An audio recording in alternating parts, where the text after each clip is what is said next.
Welcome, everybody, to Too Legit to Crit, a tabletop role-playing podcast hosted by the human equivalent of Thaco. Oh, your intros are always so good. Have you ever had any experience with Thaco? No, but I've had experience with us, so I assume they're bad. I don't know. Thaco has always kind of been told to me like this cautionary tale of, oh, you weren't around in the days of Thaco. I used to walk 6 miles to school. Uphill, both ways. Snow, yeah. And we used to try and hit armor class 0. But I've never actually had the pleasure or displeasure, as the case may be. Oh, yeah. Good old tales of yesteryear. Yeah, so and if anybody wants to write in and tell us all about the wonders of Thaco, Please do. Please do. They have explained it to me multiple times. And each and every time I've gone, yeah, I'm not going to remember this. Yeah, but I feel like that's most things that most people explain to you, because you're just like, if it's important, it'll stick. That is my philosophy. Exactly. You know, if it's important, it'll stick. Yeah, and very few things do. Exactly. Very, very few things. Except some random nugget of knowledge that I manage to pull out of my arse every now and again. Yeah, you're like, oh, did you know? And then people think I'm intelligent because of it. It's pure dumb luck. Yeah. You happen to be mentioning something that I'm a bit of a savant on. It's the random fact wizardry, is what I like to call it. Yeah, and for the most time, I just stay quiet in social situations. Yeah. So anyway, my name is John Santana. Mm-hmm. That's true, it is. I've checked. And I'm still Justin. You are. I've also checked. Yeah, that's true. He has. So yeah, that hasn't changed, and there's no plans to change that in the near future. I think you should. You'll be pleased to know. See, no, I like my name. It's done me well. You should. It served me well for 35 years, right? I don't know, just a little change every now and again. You know, I'm bored of this now. Let's call myself Hunter for a bit. Well, and then the following week, now I'm going to be Gatherer. Oh, yeah, there you go. You can make it thematic. Oh, change my profession every other week as well while I'm at it, yeah? Yeah, it's a bit harder to do because you got to rely on other people, but... Yeah, that's true, that's true. Getting people to call you different shit. Yeah, I think I'm going to call myself Mordecai. I'll just start insisting everyone calls you Lord Admiral. Yeah, okay, I'll take it. Oh, it's funny because I know you will. I like the fact that someone at work calls me the Dark One. I mean, it's an accurate description.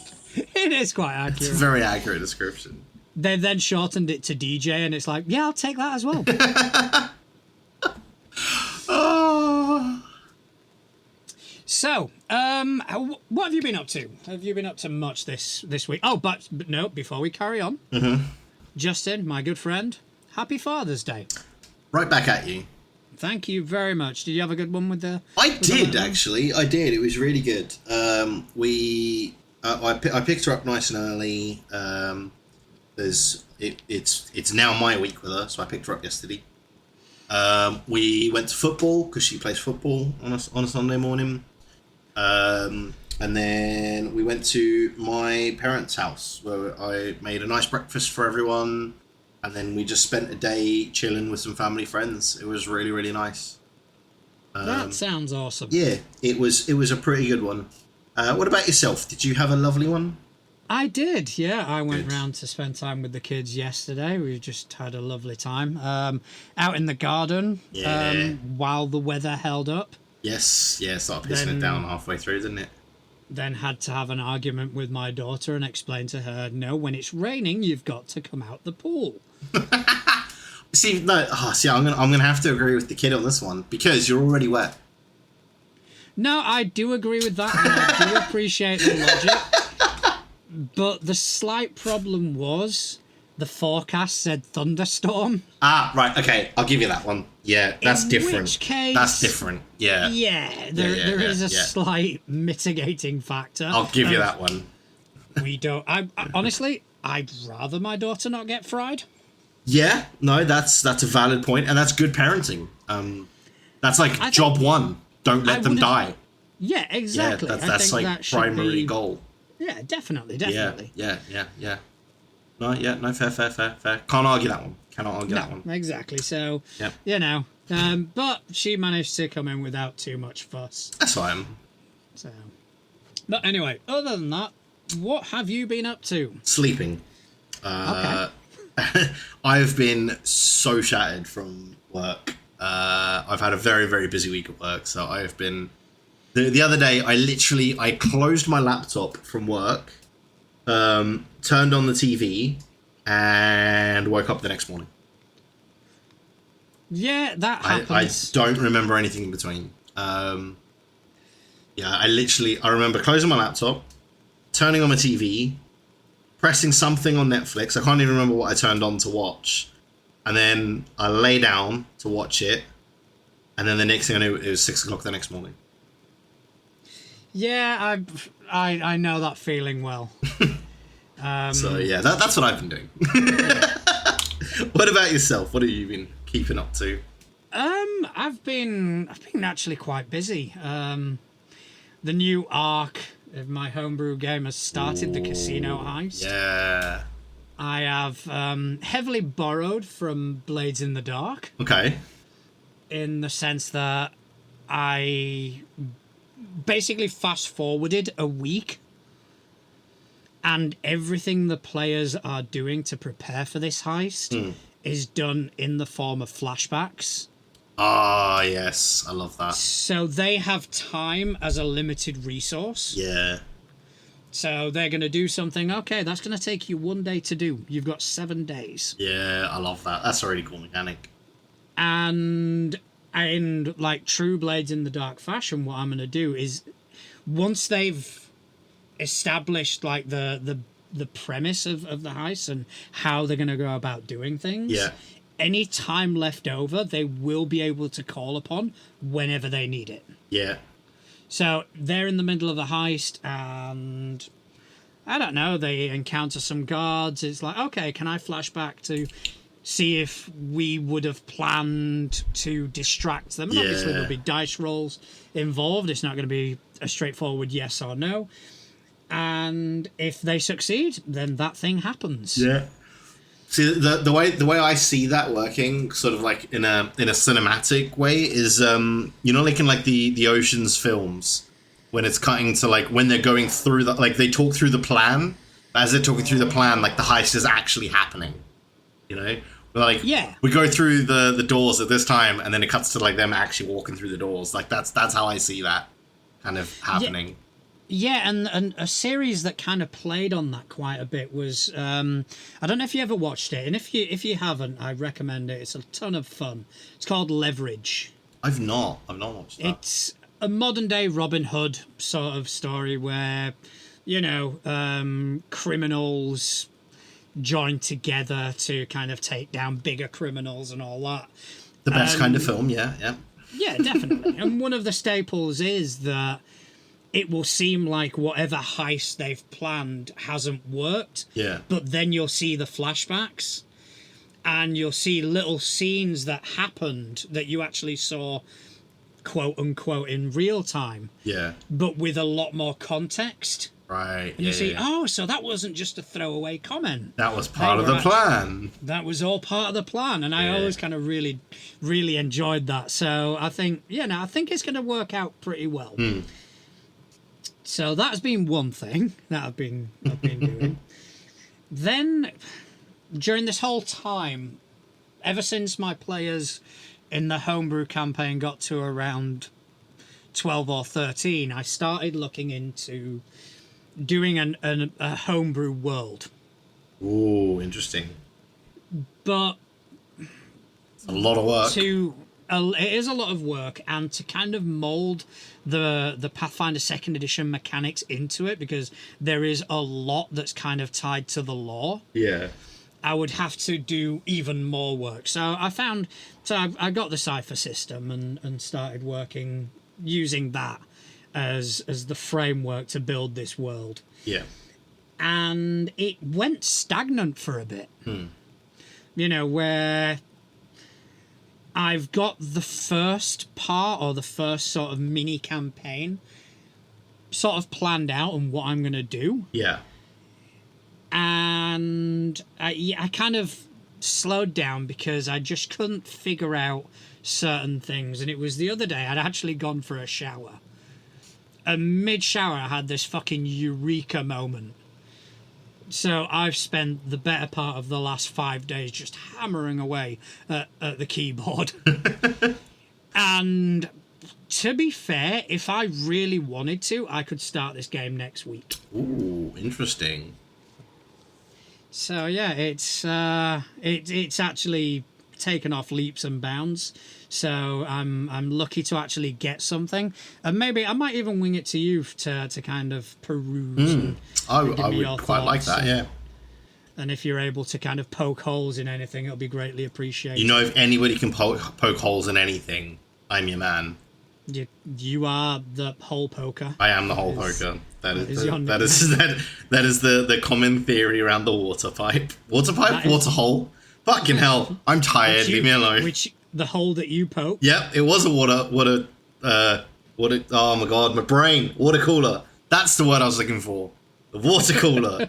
Fuck me, I'm so tired, dude. You don't understand. Hole poker is the name I used to dance under. Oh, dude, I am so unbelievably tired. I'll try not to throw too many things your way tonight, just to kind of give you a bit of a break. I'm going to apologise to all the listeners out there. I'm not going to make much sense this week. I'm going to sound like I'm high on something. I'm not. I'm just tired. I do feel like this is going to make a good episode. You know, you're just going to come out with some random bullshit. And I think it's going to be comedy gold. Hopefully. It's going to be comedy gold, or it's going to be cut. Yeah, that's my MO as editor of this show. If I'm not funny, it's cut. I mean, yeah, basically, our shows are basically 4-hour long recordings. Yeah. And most of my jokes are shit, so I just kind of I can't even carry that on. That's not true. We actually pretty much knock these out pretty quickly. Yeah, I mean the editing side of things, What's this wee shit? You do all of that. Yeah, fair point. Yeah, I don't really cut that much out. Some episodes, I think for the most part, I don't cut anything out at all. Even things that sometimes I think I should have cut that out, but fuck it, I'm gonna leave it. You only live once. Exactly. So the other thing I've been doing is kind of podcast related, where I've been kind of improving the back end of this thing. Or been mind-numbingly blown away by the viewership we've received as of late. Yeah, that was... Yeah. Surprising. It was. So thank you again to everybody out there. Yeah, thank you guys. That was mental. It's so appreciated. Yeah.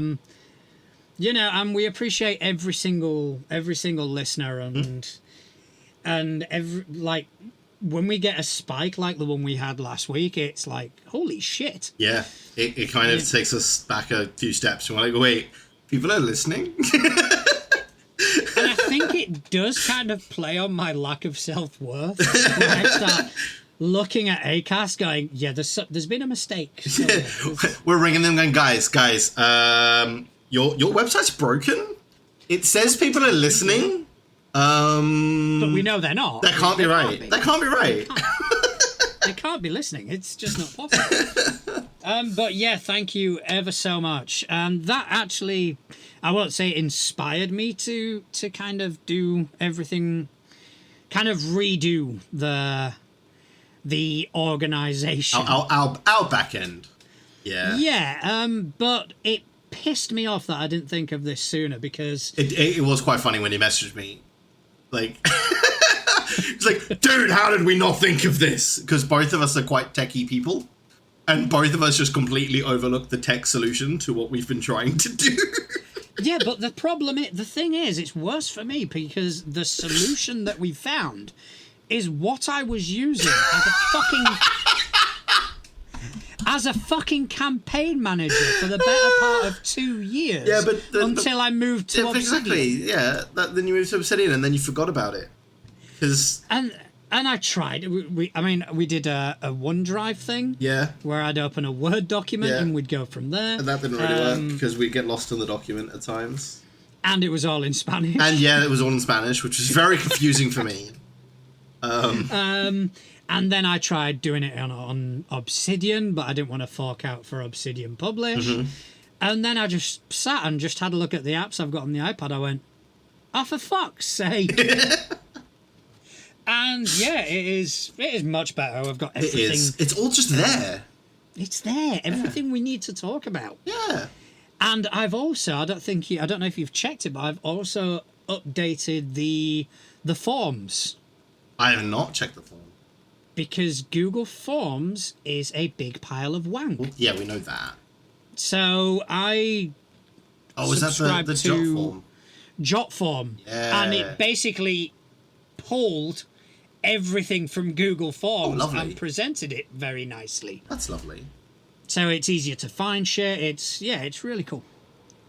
So yeah, we're not sponsored by Jotform in any way, shape or form. However, if they'd like to, get in touch. Jotform. Yeah, come at us, man. Shameless plug. Shameless plug, yeah. Jotform, the proud sponsors of two knobheads talking about role-playing games. Yeah, I don't see that happening. I don't think they'd use those precise words, but we would. 100%. And that's precisely why they won't.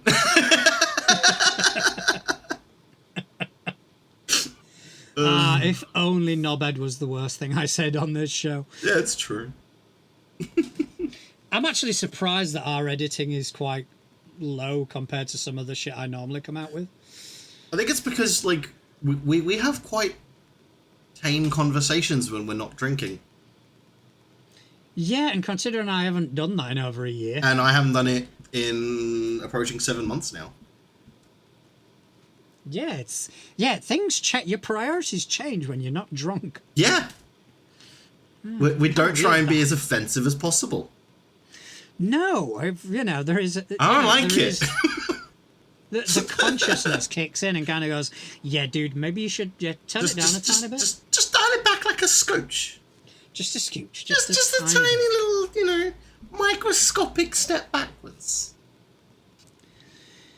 But yeah, so speaking of offensive, yeah, have you seen that the new TSR has filed for bankruptcy? Oh no. Yeah, so for those of you who aren't very aware, and I did genuinely have to look it up. There was a kind of a rebirth of TSR, which has been dubbed new TSR by the masses. We're such a creative bunch. We are indeed. It's like TSR revamped themselves. What should we call it? New TSR?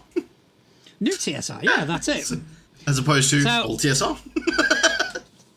Yeah, so apparently they were in legal action with Wizards. Right. And in this instance, Justin, Wizards weren't the cunts. Wait, what? No, you weren't. Can you say that again, closer to the microphone, please? I'd rather not. Please, pretty please. I feel like I have to shower now. I'm gonna get T-shirts made with that on it. This time.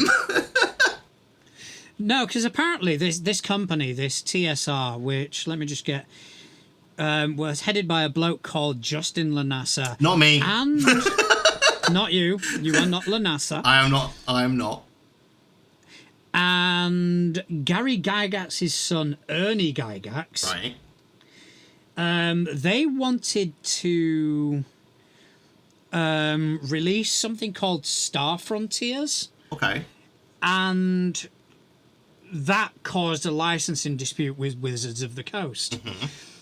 But apparently this Star Frontiers, let me just read this out. It further states the public may mistakenly believe Wizards of the Coast endorses Star Frontiers' reprehensible content, which would do irreparable harm to the company's recent efforts to foster a more inclusive environment around its products. I mean, that's saying something. I mean, this whole thing is going back a couple of years now. But yeah, so apparently this company came out, and I remember seeing something on Twitter where it was, you know, the typical sort of privileged white person argument of... You say it's going back, like, a couple of years. They only filed for the injunction last year. Yes, it's probably not as far back as I thought. Yeah, because I'm just reading up on it now, and now that you've mentioned it, and apparently it was because the new version of Star Frontiers contained blatantly racist and transphobic and reprehensible content. And Wizards were like, you know what? Even we have a line that crosses it. So yeah, and that was only last year that they filed for that injunction. Well, I think we can safely say that Wizards of the Coast have won that one. I would say so. Have you seen the payment? That is... No, I haven't. I've just seen that TSR has filed for Chapter 7 bankruptcy. That would be because there is a payment owed to Lanassa when he acted as dubious legal counsel for the publisher, currently totaled to $384,941.99.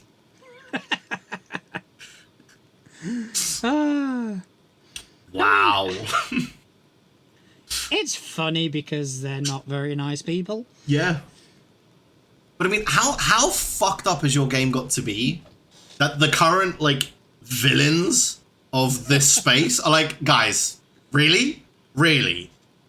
Like, how bad do you have to be? Well, I think probably it does help that the Wizards of the Coast had objections before any of this happened. True. And then they became villains for very other reasons. Yeah. And so it's like, but they were still like, guys, no. Yeah, we may be money grabbing fuckers, but even we have a line. Even we have a line. So there you go, folks.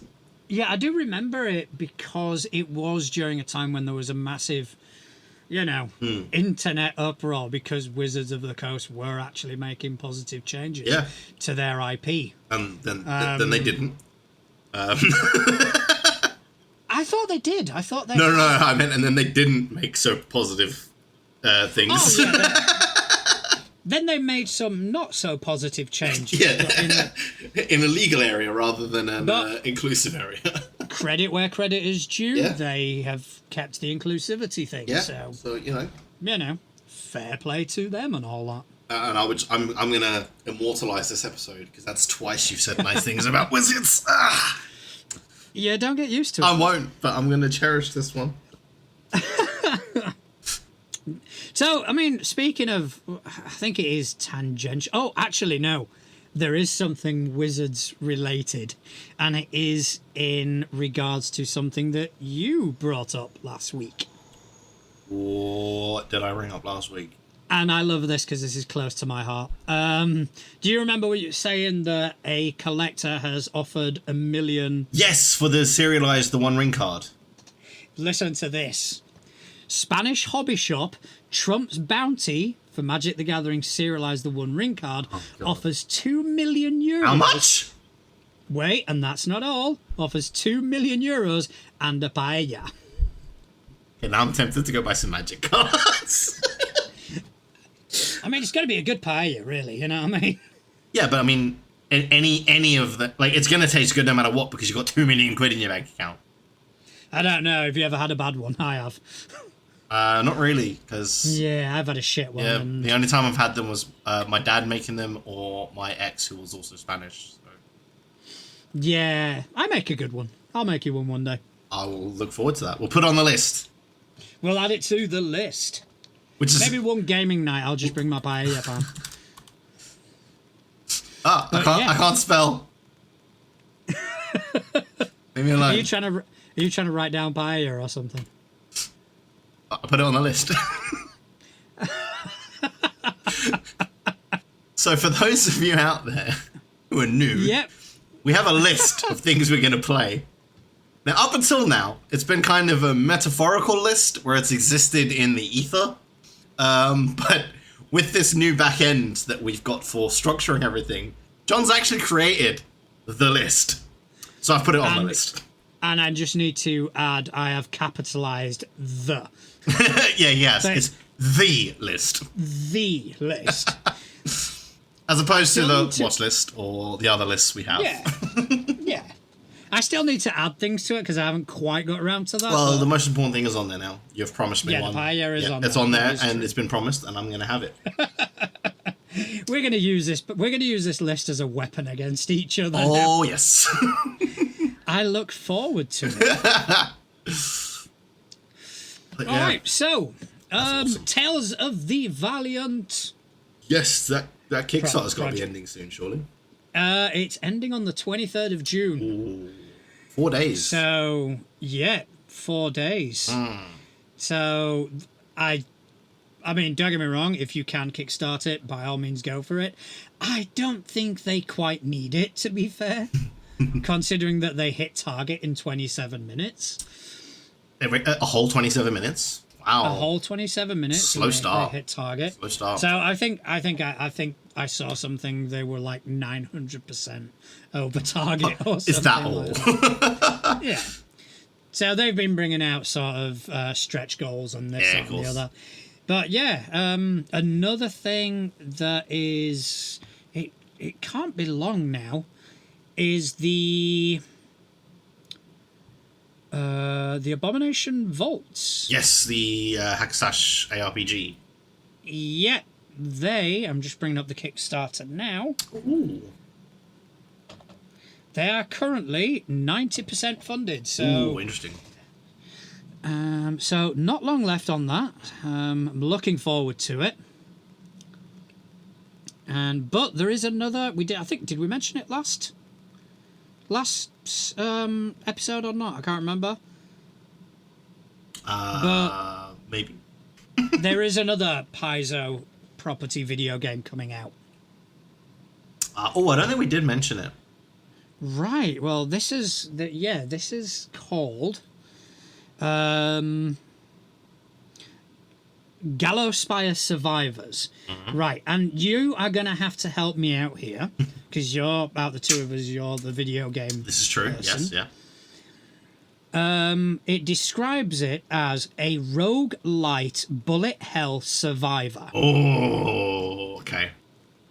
That to me sounds like a bunch of words. It is a bunch of words, but they're wonderful words. So basically, what that's going to be is something that our good friend Couch is going to love, because that's his wheelhouse. He loves a bullet hell game. I personally love a roguelite, so I'm going to play it. For that reason, I struggle with bullet hell, but I can play them. But it's going to be really good from the sounds of that, because basically it's, you know those games where there's just loads of things flying around on the screen, and if one of them touches you, you die? Okay. That's a bullet hell.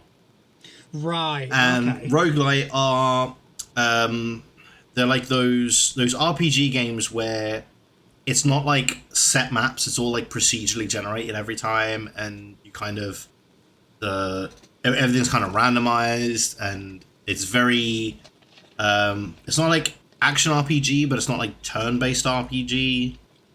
It's really hard to explain. But they're a lot of fun, and I love them because there's a lot of like progression over time. So you'll go back and you'll rerun the same level over and over again until you get strong enough from playing it to clear it, and then you'll move on to the next one. Okay. So they're a lot of fun. and that combined with the bullet hell should be really, really fun. So that'll be one that I'll actually be probably playing when it comes out. Yeah, I think you can. I don't think this is a Kickstarter. I think you can already kind of add it to your Steam wishlist. Oh, interesting. So if you're looking for it, it is called Gallowspire Survivors. Cheeky little look. See if it is on Steam already. Shall we?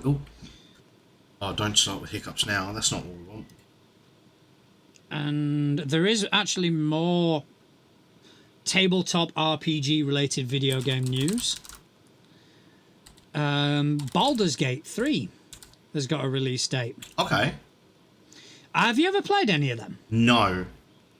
No, me neither. But apparently, from what I've been told, the Kingmaker Pathfinder video game is heavily sort of inspired by Baldur's Gate. So I don't know, but apparently it is due out in August 2023. Interesting. I will probably be giving that a try. Well, definitely a look. And yes, Pathfinder Gallowspire Survivors is available on Steam to be added to your wishlist. I have just added it to mine. Yeah, I've already added it to mine. But yeah, no, the Baldur's Gate games, they're kind of legendary in the RPG video gaming sphere, but I'm one of these people that I tend not to play the legendary games. Not for any other reason than for people's reactions when I tell them I haven't played them. So, like, I've never played Skyrim, just so that when people go, "You haven't played Skyrim?" I love those moments. Yeah, I mean, I have that with movies. Yeah. Certain movies are a point now where I'm not going to play them because... I'm not going to watch them because, you know, I've kind of cemented that. Yeah. It's part of who you are now. Exactly. You're the guy who hasn't seen that film. Exactly. Yeah. The Green Mile being one of them. I have seen that. See, I haven't seen that. I haven't seen Shawshank. See, Shawshank I like. Green Mile, it's a good film, but I don't think it deserves the hype it gets. Really? My controversial opinion on that, it's a good film. I just think it's overhyped. Yeah, I kind of feel that way about Gladiator. Yeah, I can see that. Like, I think Gladiator was, like, from when it came out, it was an amazing film. Yeah. But it's one of those films that once you've seen it, it's like, okay. There's no, like, rewatchability for it. Yeah, I get that. I mean, like, I'm not saying it's a bad film or anything, or anything like that. However, I do play that up from time to time, especially when I get the Gladiator's the best film ever. I'll just turn around and kind of go, I thought it was shit. Yeah. Well, you got to take the devil's advocate stance on the odd occasion. Exactly, and if it winds people up, 10 points. Yeah. You just get that sort of sharp inhale of air. Yeah, I just thought it was wank. I thought it was a load of shite. And you just see people hate you a tiny bit. It's amazing. It is great. But yeah, I don't have any more video game news though, unfortunately. That's all right. But we were keeping an eye out on Modiphius Entertainment. Yes. Okay, so they haven't really... I mean, the last thing we talked about was the Dreams and Machines audios that they'd put out. Yes. Which, you know, I started listening to one. I still need to listen to all 5 of them, but I will be doing, just because it gives you, like, a good introduction into the world that they're trying to produce. But apparently, Modiphius themselves have acquired... Let me just bring that up. They have acquired 5 parsecs from home, 5 leagues from the borderlands. All right. So I've not played any of these. But yeah, apparently they've acquired 5 parsecs from home and 5 leagues from the Borderlands game IPs. So yeah, I mean, Modiphius puts out a lot of licensed stuff. Yes. So Just having a little look at those. Okay, so 5 parsecs from home is a solo adventure war game. Right. Where you assemble a ragtag crew of galactic trailblazers and head out to explore the stars. That sounds really good, actually. It's playable with any miniatures you have on hand and requires only a small number to get started. So yeah, it's basically just you need a few 6-sided dice and a couple of 10-sided for 5 parsecs from home. And the core rulebook is 184 pages. And that gives you pretty much everything you need. And it's like £28. With a 7-stage narrative solo campaign. Okay, so it's basically like Warhammer with a story. Yeah. Although in space. Whereas 5 Leagues from the Borderlands is actually more Warhammer with a story. Right, I get you. Because that one I was also having a quick read through. It's an RPG light adventure war game that lets you engage in procedurally generated fantasy campaigns featuring skirmish miniatures battles where you hunt down your foes, sneak into enemy camps. So yeah, that one's a bit more fantasy. Yeah. So they're very similar sort of concepts, but one's in space and one's fantasy. The fantasy one, a little bit more expensive. It's £35. Yeah. But looks pretty good because you can also do... Oh, okay, so this one's also co-op. So you can do co-op as well as solo. Whereas the 5 parsecs is intended to be solo. So that might be worth the extra £6 or £7. Fair enough. So, yeah. I mean, I kind of went off wargaming back in my 40k days. But, you know, I think if people are into that...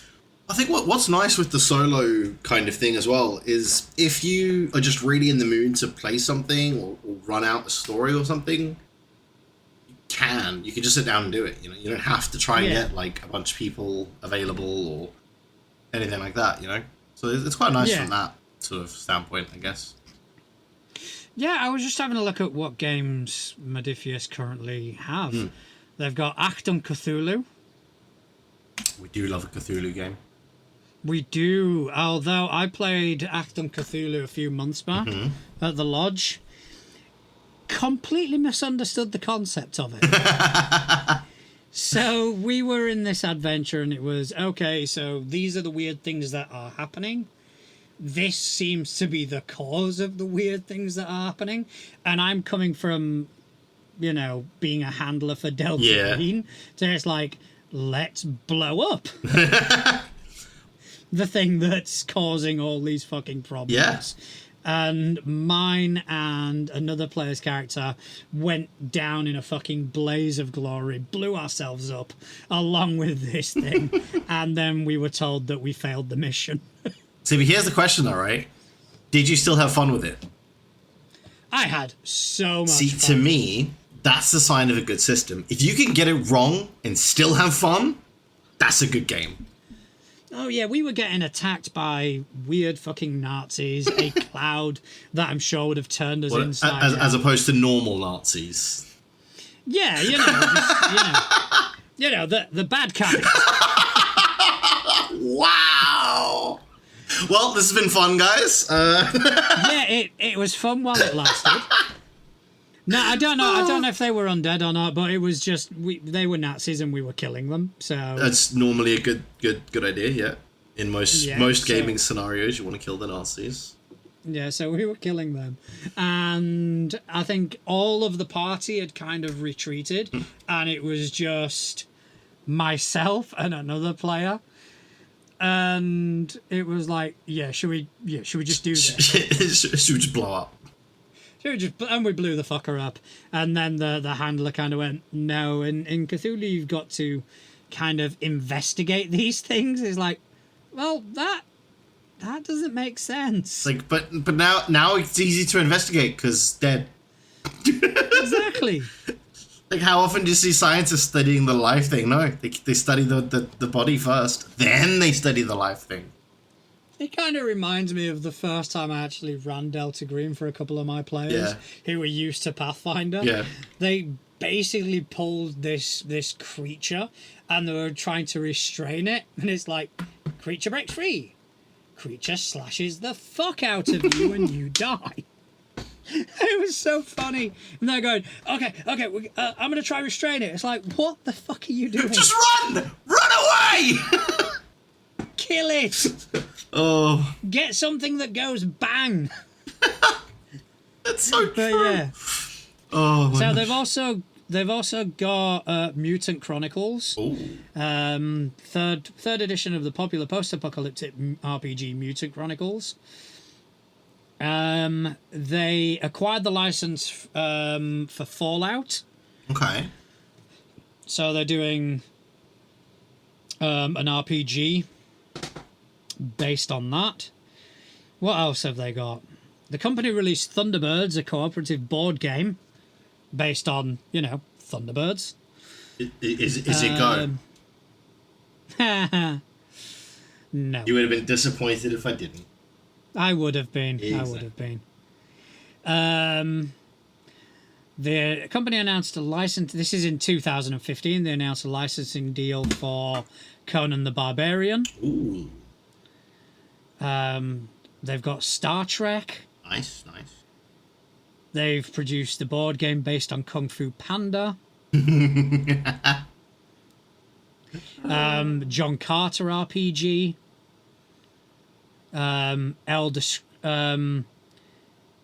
Company released a promotional miniature of the Dragonborn form from Elder Scrolls Skyrim that we were talking about the other day. So yeah, they've got quite a load of shit. Yeah. That was the Wikipedia I was reading. Yeah. So, I was certain they had more. I mean, they might have sold some. They might have done, and it's hard on their website because I think they are like the UK's retailers for Free League. So a lot of the Free League shit's on here as well, and it's hard to tell whose is whose. Yeah, and I guess also like they kind of want to keep their website with the latest and greatest, right? I don't know, if you go to role playing on the website like Sci-Fi, they've got, I think, yeah, because I think June is Free League. So yeah, I mean, I think they're just the retailers for Free League in the UK. Yeah. So they've got a load of their shit, but they've got their own stuff as well. Yeah, that's pretty cool. Yeah, I definitely need to start investing more in Modiphius, but because they mostly do license shit, I don't. Yeah, I think the thing with license stuff is unless you're like a fan of the franchise, there's not really much draw to try the system, Yeah, and I think we discussed it previously. I have an issue with, if I am a fan of the franchise, it's like, well, the best stories have already been told, so why the fuck am I going to try? Yeah. So, yeah, I kind of struggle with that. But yeah, good on them. They're spending money. They're making moves. Making moves.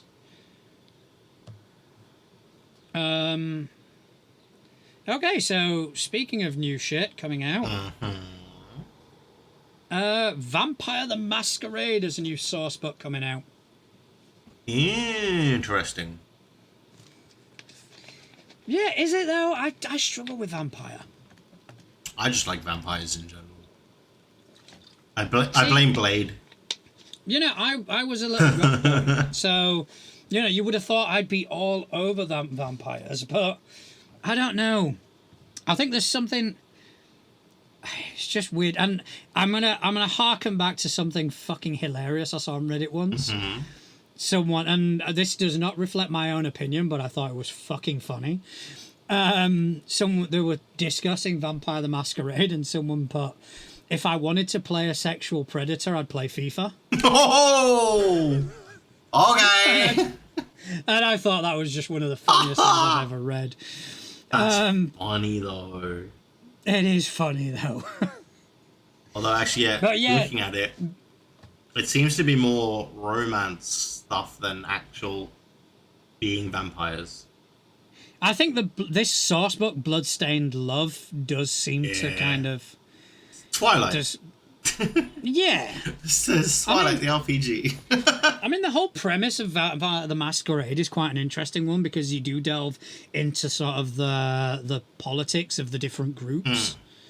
You know, when you create your character, you basically give them a clan. Yeah.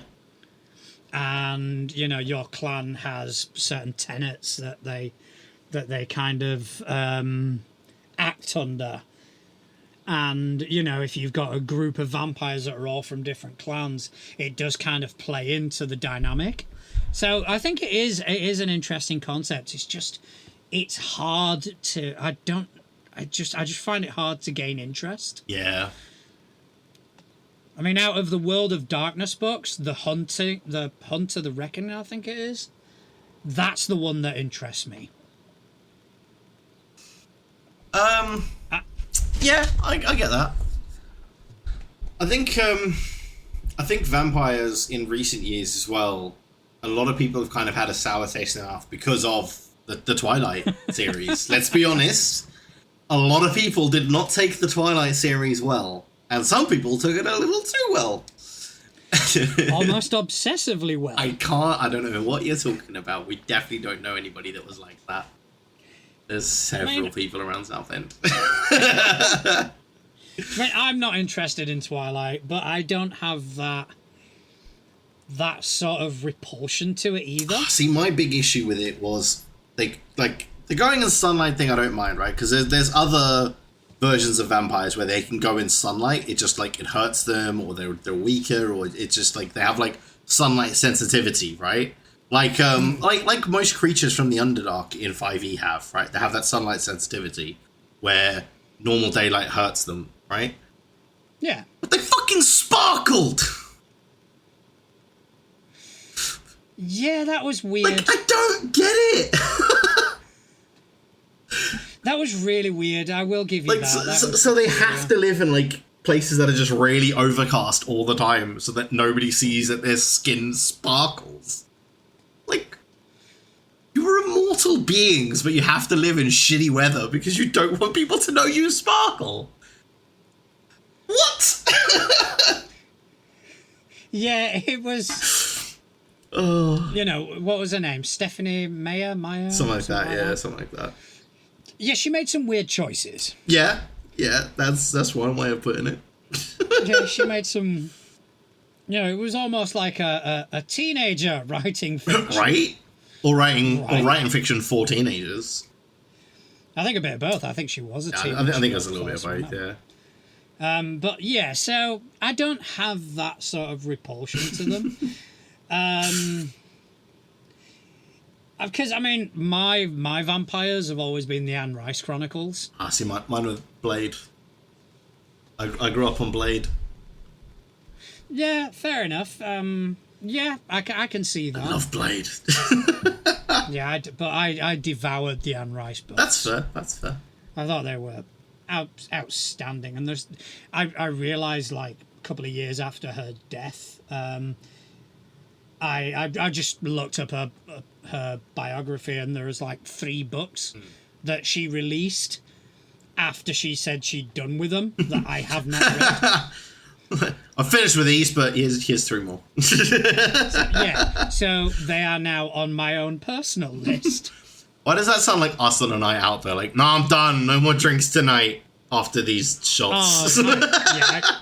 Yeah, those are the days I don't remember. No, I'm just going to have this one and I'm going home.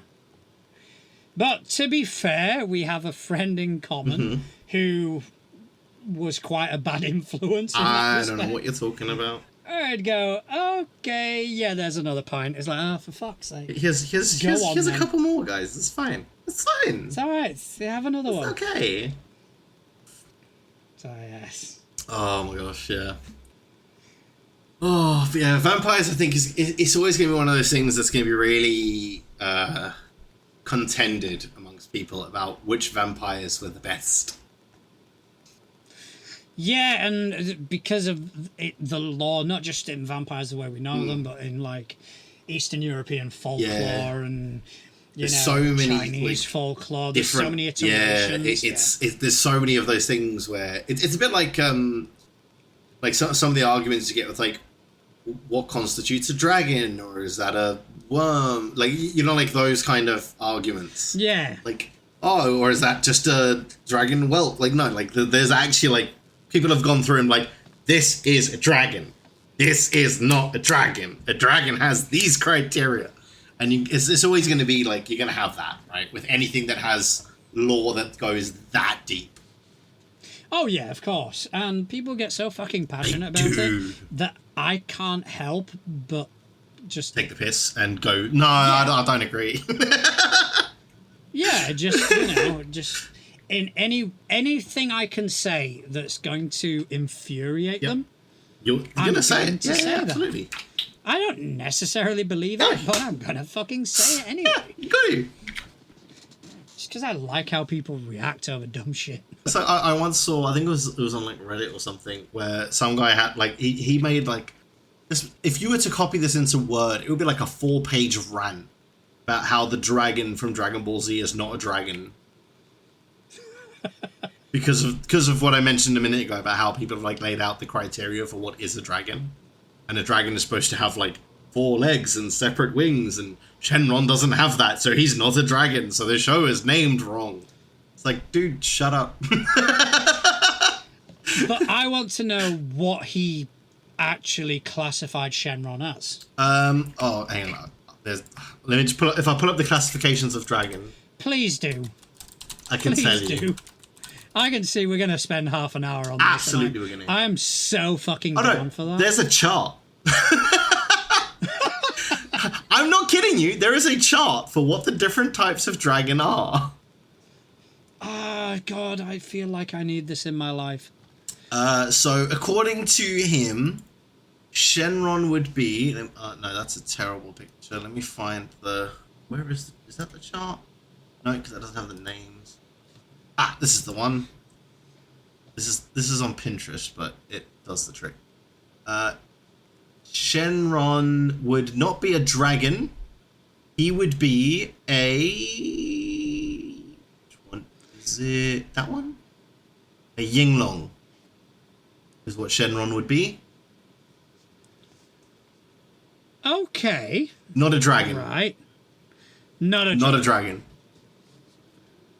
Because a dragon... Right. According to the rules of what makes a dragon, in air quotes, because again, no one who gives a shit, let's be honest. A dragon is, you know, like in... Did you ever watch the film Dragonheart? Oh shit, I think I may have. That's a dragon. 4 legs, separate wings, kind of squashed like a horse, but you know what I mean? Like that's that standard dragon that you would see in like TV and film, right? Yeah. That's a dragon. If it doesn't have wings, that's a drake. Okay. If it only has back legs and the front legs are also the wings, that's a wyvern. Okay, so far I'm kind of on board. If it looks like a dragon, but the wings are like butterfly wings, that's a fae, not a dragon. Right. If it's a drake with multiple heads, it's now a hydra. Right. Okay, we all know what a hydra is, right? The list gets weird. I'll send you the chart. I need this chart in my life. I do. I genuinely do need this. But yeah, there's a whole like... There's coattails. Yeah. Well, and the poster that I'm seeing, types of dragon, the one that most resembles Shenron is basically Asian dragon. Yeah. So they haven't really... That yours hasn't gone as deep with the naming of the dragons. Oh, that is amazing. Yeah.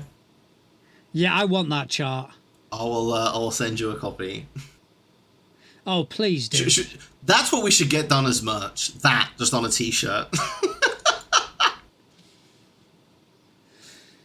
So what did you say? It would be a shin long? A yin long. Yin long. So yin long ball Z. Actually, it doesn't sound too bad. It doesn't sound bad. But at the same token, who cares? Yeah, but I mean, the chart that you've got, is there a title on it? No. No. So there's no title that says types of dragon. There is another chart that has types of dragon. That might be the one you were looking at, because that's the one that has Asian dragon. Yeah, so that kind of defeats the point where it kind of goes, oh, it's not a dragon. Well, it is. Yeah, it's a type of dragon. Yeah. But that goes to that thing, though, of, like, can you use the word in the definition, right? Because how can you have types of dragon where one of the types of dragon is dragon? Yeah, it's... That's like saying one of the types of lion is lion. Like... I feel like you need to post me... I'll send you the image. I want to read the whole fucking thing. I'll send it to you over on... I'll send it to you here. Let's I'm seeing a dragon size chart by someone on DeviantArt. Yes, yeah, that exists. That's a thing. Here you go. I do have a certain level of respect for these people who go so fucking in depth in fictional stuff. It's like the people who fucking like know, I don't know, registration plates from Star Wars vehicles and shit like that. It's like, fair play to you. It's a waste of time, but what a fucking glorious waste of time that is. Oh, but yeah. Oh. That is... I don't think I've ever been so passionate about anything in my life. No. Oh no, I'll tell a lie. I think I used to be very passionate about World of Warcraft back in the day, like when it first came out. I used to like write guides and stuff on how to play like certain classes and things like that. So I was very passionate about that back then. The funniest thing that happened with that was I once had a 2-hour argument with the guy on Ventrilo back when that was a thing. Because he was arguing with me about saying that I misunderstood this guide on how to play the class that I was playing. And he was arguing with me for 2 hours before somebody pointed out that he was arguing with the person that wrote the guide on what the guide said. That was fun. Yeah, he was basically saying like, oh, you just don't understand. Like, you don't know what this guy means. And then after 2 hours, like one of my friends joined the call and was like, you do realize he wrote that, right? And then the guy very sheepishly quit. He literally just disconnected from the call and was like, everyone was in hysterics. It was really funny. Now that is funny when that happens. Oh, it was great. There's like, I think there was a Reddit post on Twitter where people would post shit like that, where, you know, they'd be told, like, they overhear somebody talking about like something they wrote and like, well, I think I can clear that up for you. Yeah, and it's like, you don't know what you're talking about. It's like, okay, it's like, okay. Like, there was this guy who got told he didn't understand a programming language, and he's the person who invented the programming language. Yeah. Oh, I love things like that, man. They're the best. I mean, if it weren't for the internet, we wouldn't get shit like that. No, it's true. We wouldn't. I think it's fantastic. So, shall we head on over to Couch's Corner? I think we should, because he told me he sent in another great question, but once again would not tell me what it was, because he knows you don't tell me. Yep, I don't tell you. Let me just... I believe we also have another question as well. We do indeed, as soon as I got told by somebody else that they put in a question. See, that's it. I wish they wouldn't... No, but they didn't tell me what it was. Okay. Neither of them would, because they like I was with both of them and they were like, "Oh, we both put questions in." I was like, "What is it?" And they both went, "No." Right. So because I have just imported everything from Google Forms, I need to actually find the right fucking because they've all imported and they've got the same fucking timestamp on them. Yeah. So bear with me a second. Worst case scenario, just boot up Google Forms again. So there's no point going by newest.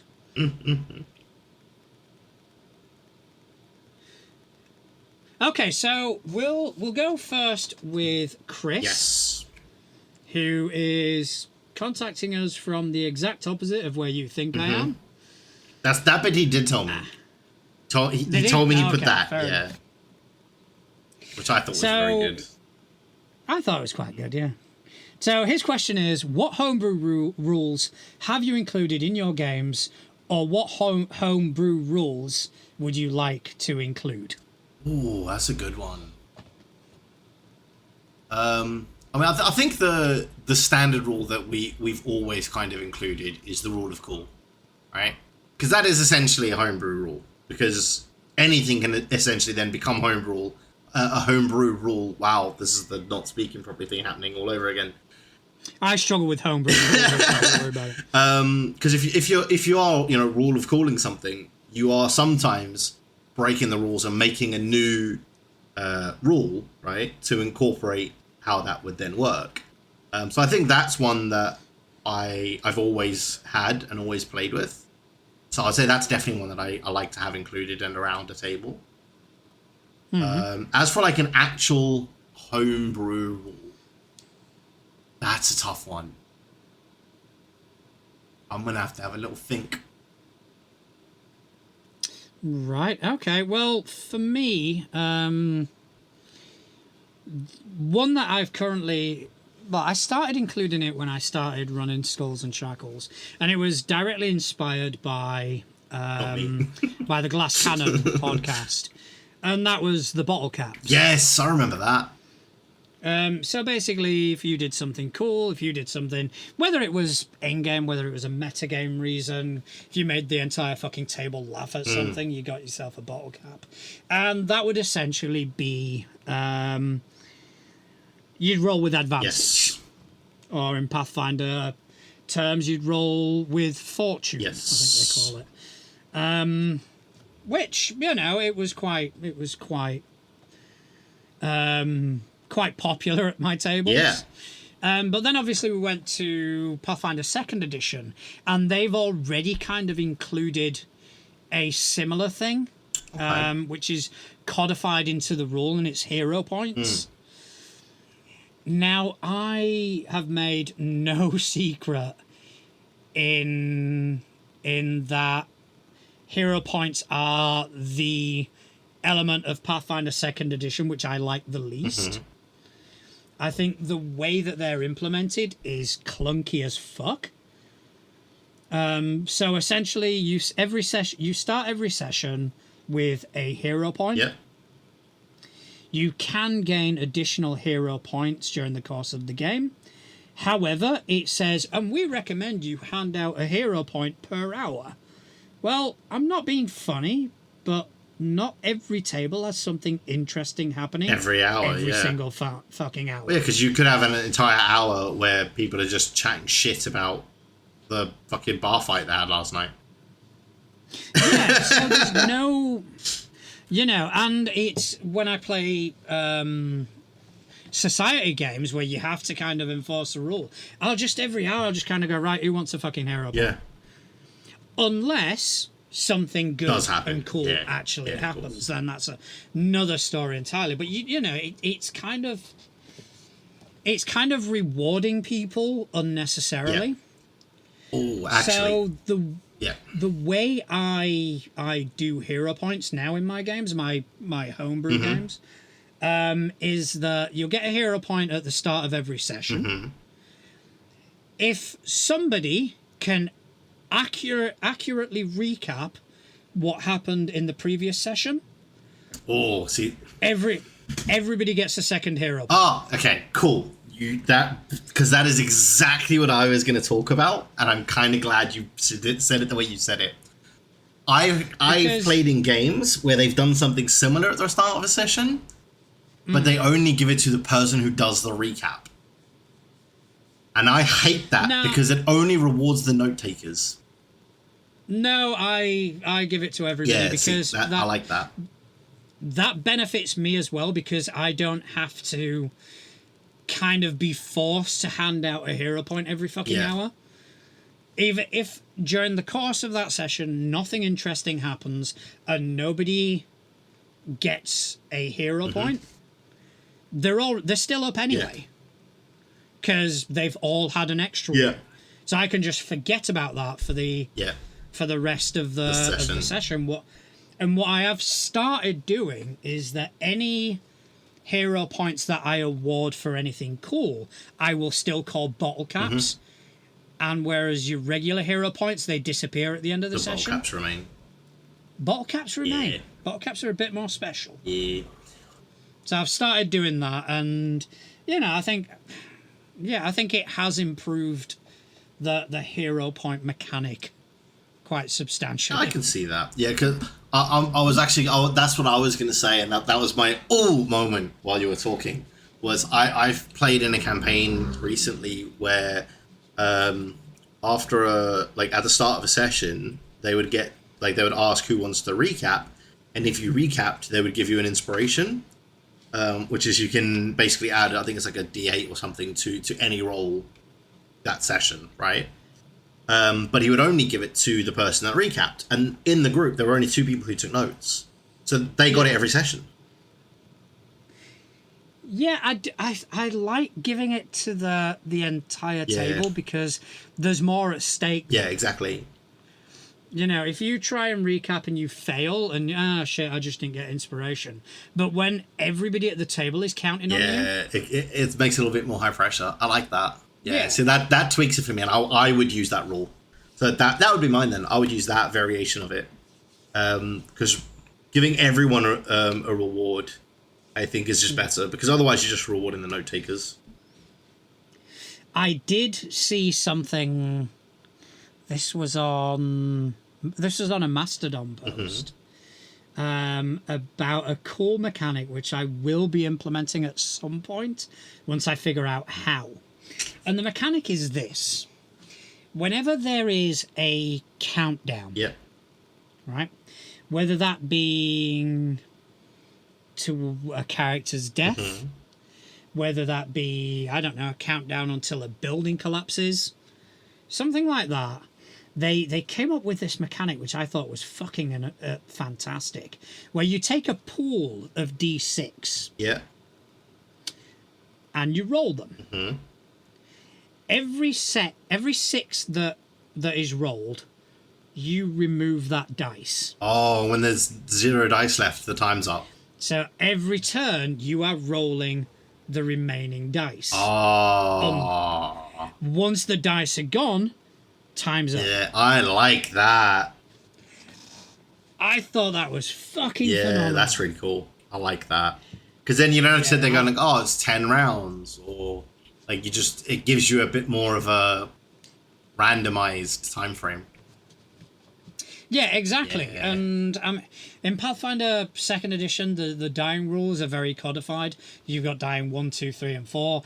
Kind of similar to like 5e's death saves sort of thing. I'm not a fan of those. And it's a bit late now because my games are already underway. But to basically replace that to, so you're what, 7th level? Right. 76. Yeah. I like, Every D6 gets removed. You may last 10 rounds. You may last 2 rounds. May last 1. You may last 1. Yeah, if you just straight up roll 7 6s, that's it. GG's. Which, I think it's a really cool mechanic. I do, yeah. That's really, really cool. And likewise, you could go an hour without rolling a single 6, right? Yeah, exactly. It adds an element really of does. chance. I like that. And it's also an element of avoiding metagaming. Well, See, that's avoiding metagaming is something that I've tried to combat in games in the past. And the best way I found to do that with the death saves in 5e is the DM rolls them for the player. So even the player doesn't know how close they are to death, right? Because one of the things that we quite often will have in 5e is, let's say you've made 2 death saves, right? So you've got two successes, no failures. Everyone knows that. So they're sitting there going, well, we don't need to get him up this round. We can just leave him for another round and try and finish this fight. Because even if he fails, at most he's going to critically fail and have 2, and then we can just get him up next round, right? Yeah. If he doesn't critically fail, or if he succeeds, he's up. If he fails once, we've still got another 2 failures before he's dead. We've got extra rounds, right? But if you take away that knowledge, they have to act. Or they have to not act and deal with those consequences. Yeah, I like that. I think it's a bit harder to do in 2nd edition. But I'll think of something. Well, I like what you said, though, about using your 7th level 7 dice. Yeah, I think it would work pretty well. Again, I think it's a bit too late to implement it in my what you could even do games for that as well, just to kind of grow on it a little bit, is use the character's hit die. So instead of just rolling d6s, if it's like a barbarian, use d12s, right? Because they're a hardier character. Yeah, I get that. Or maybe not going all the way up to d12s, but like, you know what I mean? Like using d10s or like just going up a couple of dice for those hardier characters, because they are meant to be hardier, right? So they should be able to take a beating and get back up again, or just something like that, just to make it a bit more, you know, so the wizard isn't tanking as much damage as the fucking barbarian is. Because the wizard's just getting super lucky with those death rolls. Yeah, I mean, I think these are interesting mechanics to add, and they will create that added element of tension. Yes. Which, you know, I think sometimes, especially when characters are dying, seems to be lacking. Yeah. I think maybe that's something we can maybe talk about in a future episode, is ways to make to add some tension to see like scenarios that are happening that are not common but also can be quite common, like a character being downed, right? That's not overly common depending on how you DM. For some of us, it's a lot more common, John. But finding ways to add tension to those where normally there might not be, because like the roles are in the open and people can kind of strategize around them even if they don't mean to, because, you know, it's not something you're going to maybe naturally think about consciously of, well, I don't need to go and save him because he's got so many death saves left.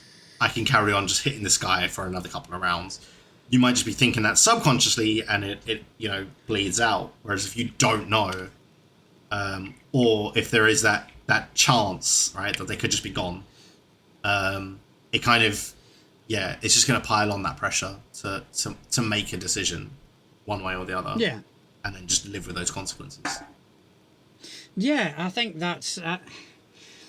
I think it is an important discussion to have at some point, to just kind of go, right, we need to kind of up the tension for this. I mean, I've already kind of committed to doing that in my games, where because players have that meta knowledge of, oh, he's on dying 2 or he's on dying 3. I'm going to stop using the player down, creature moves on rule. Yeah. And just player down, creature's going to carry on. Creature has advantage now. Creature's going to carry on. He's going to carry on attacking unless you do something. Yeah, unless you are no longer breathing and you are dead, it won't keep swinging. So, yeah, I'm definitely going to start doing that in my games, because, you know, as a carryover from 1st edition, where it was decidedly easier to kill a character, In second edition, it's pretty hard. It's not an easy thing to do, which in of itself does kind of increase the tension of the game anyway, because it's like, yeah, I'm on dying 3 and I've gone back to unconscious, but then I've been hit by an area of effect, so it is very swingy. But yeah, I'm definitely gonna go into the creature downs you and it's got 2 actions left. It's gonna keep going. It's gonna try and kill you. Because I think that's also something that maybe as DMs we do sometimes like forget, is we're still playing these creatures like a player controlling them to have fun. We don't always treat them like a creature with their own consciousness, right? And their own decision-making process. Because let's be honest, if it is a horde of goblins, they're not just going to knock you unconscious and then leave you there. They're going to kill you. Like, that is their sole goal. Yeah, unless they've got something more pressing. Exactly, yeah. If they drop somebody, but they've got the paladin right next to them attacking, then it gives them something. They're going to defend themselves. It gives them that thing to take their. Okay, that one's subdued for now. I can focus on this one. Yeah, but whereas, one goblin versus one character, he drops. Oh, I'm going to move over to this next person and attack them. Like, why? No, I'm going to end this one because at least then we can eat him later. Exactly. Yeah. No. I like that. So, my players, beware. You have been warned.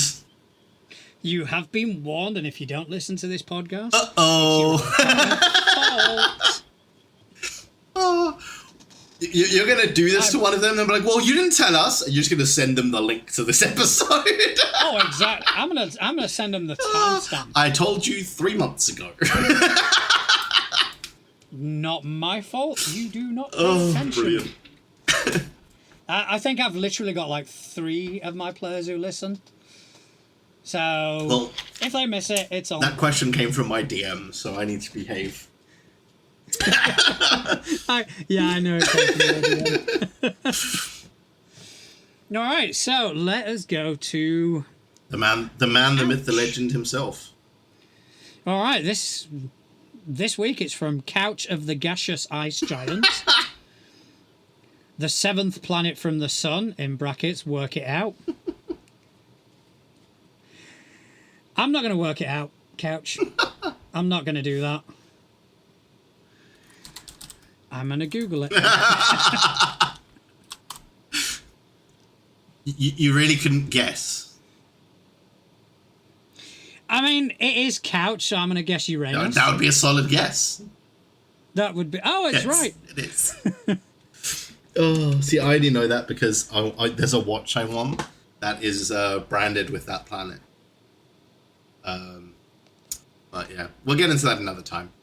Oh yes, please, let's get into Uranus another time. Oh, see, that's why I want the watch. But anyway, what is Couch's question? Okay, so as it is mentioned a hell of a lot when you spend money on a system, not Pathfinder 2nd Edition or D&D, as I know your stance is. Do you feel like you need to push through with playing it more to make it worthwhile, or would you drop it after feeling it didn't live up to your expectations? This is something I find more typically with board video games, but rulebooks aren't cheap, so same sort of feeling? Ooh, that's a good question.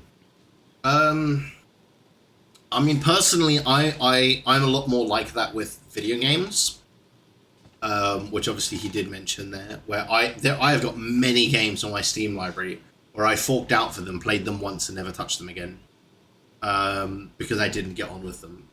As for mechanics, the only books on my shelf are 5e and Pathfinder. I don't own any other systems. So I can't really comment on those. I have got a crap ton of board games in my cupboard, though, that I never play. But that is mainly because of time and people to play them with. Yeah, I get that. Also, a lot of the games I've got have, like, 3 hours of setup for, like, an hour of play, right? So they're fun, but it's just sometimes not worth the setup. Because you've got to lay out, like, specific map tiles, and you've got to get specific card decks prepared, and like there's a lot of setup for a very short play window. Especially when I misunderstand a ruling and lose because of it. But we won't get into that because that's something that happened with me, Couch, and Chris. I'll be asking. Oh, I'll give you the short version. I was playing the traitor, and I thought I had to stop them getting to a certain point in a room, but the card just said they had to get into the room. So I kind of set up a blockage path, but they stepped into the room to get to my blockage path, which means they won. I feel I've heard that story. Yeah, you probably before. have. I was very upset. Yeah, I've definitely heard that story. Yeah, before. it caused a massive argument until I reread the card. I was like, fuck, they're right.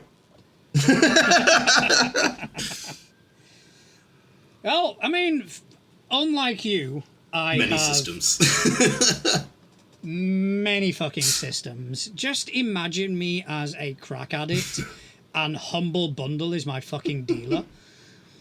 Because every time there's a new fucking Humble Bundle out, it's like, yeah, 20 quid for this many bucks. It'd be rude not to.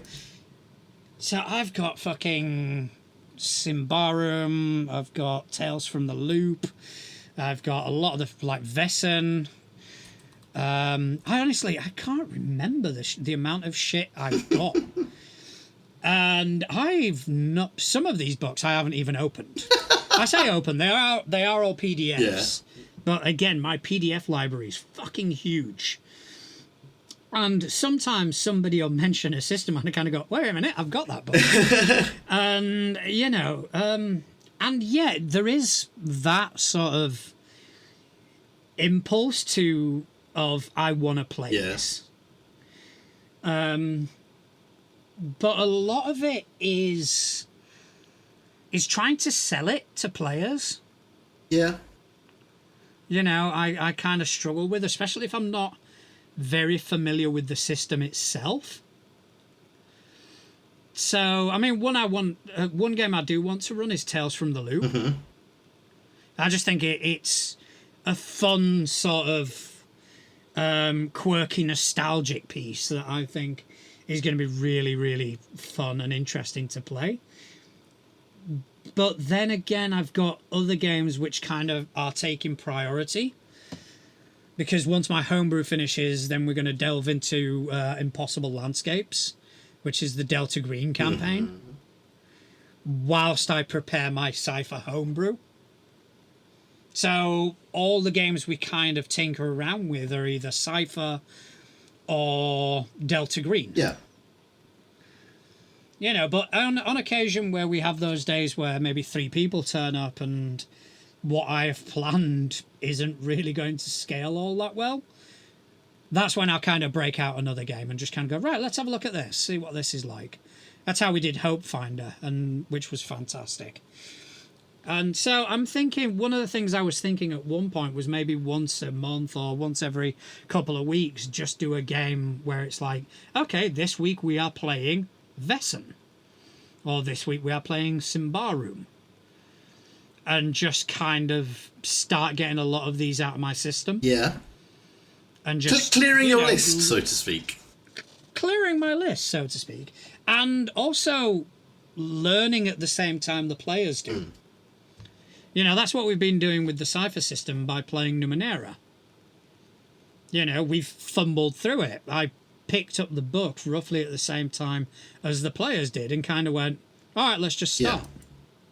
There's an intro scenario, let's go through it. And every now and again, it'll be a case of, right, we need to stop. I need to look this up. Yeah. And figure out the rule. Okay, so this is how this works. And then you kind of learn at the same time. So I'm interested in trying that, but I've got so many things I'm wanting to do at the same time that I just don't see when that's going to be possible. Because, with like you guys, we've talked about maybe doing a bi-weekly Delta Green game. Mm-hmm. So that's obviously going to take priority over, okay, let's break out, I don't even know what other systems I've got for reference, but yeah, it's going to take priority over Vessen, for example. So I do want to play these games. I am interested in playing them and learning them. But at the same time, if I don't get round to it, because it's PDFs, I'm not that fussed. Yeah. You know, I'll just pick them up when the time is right. Yeah. I get that. That makes sense. Because I suppose, like, as long as you've kind of got that library created, right? You can kind of dip into it whenever you want. Yeah. Which is always nice, because if you do just need, like, you know, just need a change, or everyone's kind of burnt on the systems you've got, you can always just dip into your well of resources and go, well, we could try this one.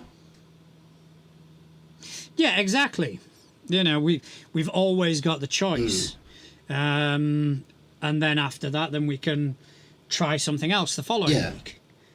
All right, so what do you fancy this week? Do you fancy, like, some, I don't know, mystery where you play as kids in a Stranger Things sort of world? Or do you want to go, like, to gritty fantasy with Symbaroum? Yeah, I think that's just very helpful to have, and I need to start building up a library like that.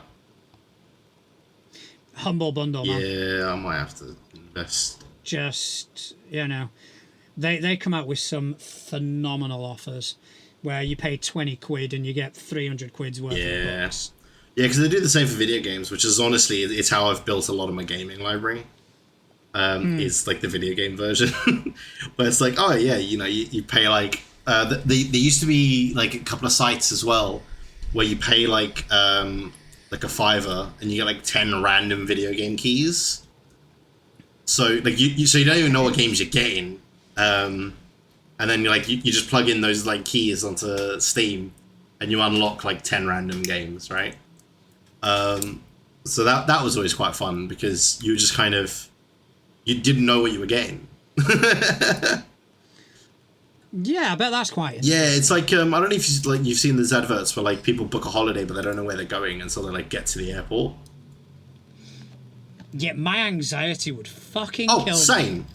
But it was like that for video games, and I've got some brilliant games from that. Like that I still occasionally will fire up now to like, you know, bust out. Like one of them I absolutely loved was Robot Roller Derby Disco Dodgeball. Just the title alone, right? I want to play that. It was amazing. Like the game is like, it's one of those games that's so terrible it's amazing, because like at its core it's very simple, which is what makes it amazing. But like it's so stupid that it's brilliant. I love a bit of stupid. Exactly, games. It was great. But yeah, so that I might have to start doing that then to kind of build out my library. Yeah, and you know, it's always for a good cause as well. So that kind of helps with my guilt in spending the money. Yeah, money. Yeah, no, it's going to charity. So yeah, fuck it. But yeah, I think in terms of like powering through though, I don't think that's always necessary. Because sometimes you can just tell very early on you're not going to get on with something, right? But that being said, I have had many occasions where I've bought a new board game, I've been playing it for 2 months, and then realized I was playing it wrong. Like, dude, honestly, this used to be a common occurrence with some of the people I used to play board games with. So much so that it got to a point where we just didn't read the rules the first few times we played it, to see how close we could get without reading the rules. I bet that would be an interesting podcast. It would be. That would be how intuitive is your board game? Huh. Okay. So next episode. If our listenership continues to grow, we can do that. Yeah. I think that'll may be an episode, a future project. Because, like, honestly, dude, it made it so fun. Because, like, those first few times you played the game, some of the stuff we'd come out with, and then when we'd read the rules, we'd be like, wait, how is that not a rule? It just makes sense. Yeah, I get that. I would totally be involved. Yeah, with it was a lot of fun. All right, so that's ideas for the Yes. future. All right, so I think that's about all the time we've got today. I would agree with that. All right, so I've been John Santana. I've been Justin. Sorry. No, that's fine. All right. That's fine. No, I was going to No, it's fine. You It's fine. trod on my fucking It's fine, toes. it's fine. All right, so Justin, would you like to tell people where on the interwebs they can find No, I you? wouldn't. No, I will tell them. Right. So You bitch. you can find me pretty much anywhere as Justin Accurate TV. I'm on most of the socials with that. So yeah. Yeah, I'm on a lot of them. I won't say most of them because I'm not a social person. But I'm at Natural Juan. So you can find me on Twitter, Mastodon, Instagram, etc., etc. We have a Facebook group that you're more than welcome to join and come and, meet some of the other people who, for some reason, listen to us. Yeah, I'd still haven't figured that one out. No, me neither. But, we are growing this community and it is absolutely fantastic to see. Thank you to Chris and Couch for sending in some fantastic questions. Yes. Thank you to you, Justin, for spending some time with me this You're evening. very welcome. And most importantly, thank you to everyone who's taken time out of their busy day to listen to us waffle on. About some nonsense, really. Yeah, but if you like what you hear, don't hesitate to leave us a review, leave us a rating. That way we can grow, that way we can reach more people, and that way we can probably offend them. And we can start making dragon t-shirts. Yes, we want dragon t-shirts. We want merch. absolutely need to make those t-shirts a thing. Like, All right, well, that is all. Thank you very much for listening. see you later, folks.